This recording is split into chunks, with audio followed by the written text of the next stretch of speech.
Quantum mechanics is the science of things that are very small. And so the behavior of atoms and molecules, so all of chemistry, is basically governed by the quantum mechanical laws that tell you how one atom binds to another and how the electrons float around in an atom. That single particle quantum mechanics is really at the heart of most of the technical revolutions of the second half of the 20th century. So some people have called that the first quantum revolution. We have been using quantum mechanics already in our technologies for a few decades. We have used quantum mechanics in solar panels. There are particles of light called photons. They hit some solar panel that is made out of, for example, some semiconductor material, and that rips off electrons. Those electrons, if you can capture, then you can generate electricity with those electrons. So the phenomenon that does that is called the photoelectric effect, and it was precisely Albert Einstein, that explained that phenomenon. So that is quantum mechanics. This way of using quantum mechanics that we've been using for decades is not exploiting entanglement. That's the reason why that old way of using quantum mechanics is called the first quantum revolution. And this new way of using quantum mechanics that is exploiting that property, entanglement, is called the second quantum revolution.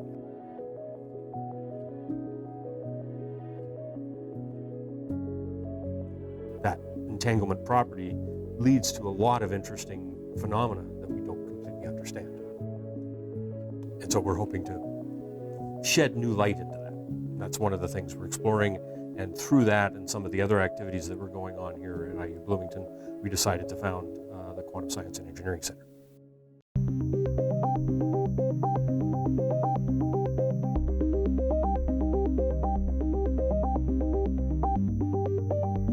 The Quantum Science and Engineering Center is supposed to coordinate the whole effort in the quantum science and engineering here at Indiana University and IUPUI.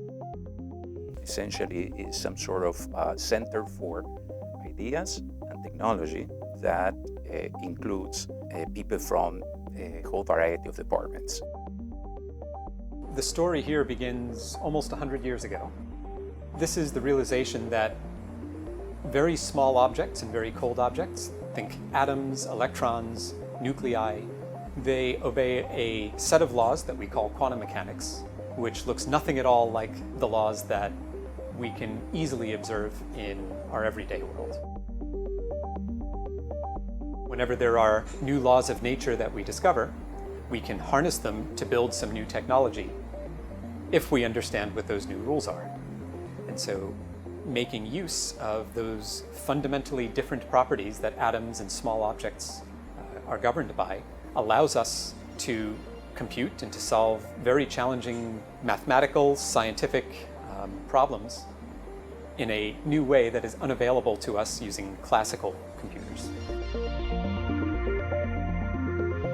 What is going on in this lab is we are looking to take individual atoms that we trap and control and harness them to compute in a much faster way than we can using ordinary computers. So our motivation for this is, in order to harness these new rules that allow us to compute in a faster way, we have to have objects that fundamentally obey these laws of quantum mechanics. And so if we had objects that, yes, they're small, but they are interacting with background gases, with other materials, and with other objects that are destroying these quantum states, then they no longer obey our rules of quantum mechanics, and we cannot get any computational advantage from them.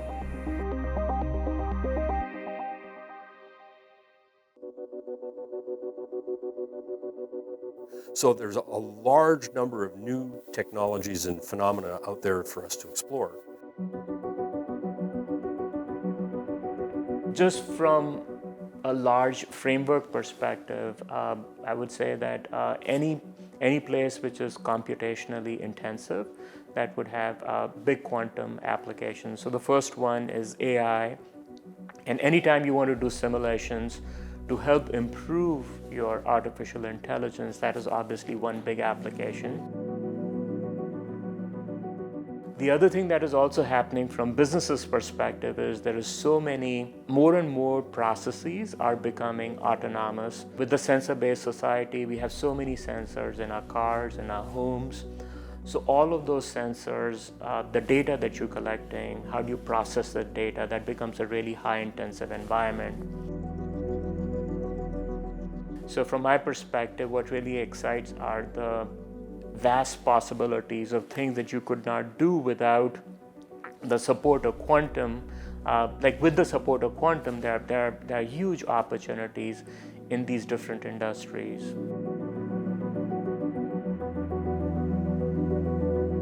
What types of problems are open to having computational advantage when we use quantum algorithms as opposed to very good classical supercomputers? I'd say a motivating factor of QSEC here is to say what materials science and what chemistry type problems can be solved using quantum algorithms. And let's work on the theory side to figure out exactly what those algorithms look like. And let's use that to inform what kind of quantum hardware we should build to solve these problems. Who knows? I mean, there are so many open doors at the moment. There is room for interesting and exciting ideas.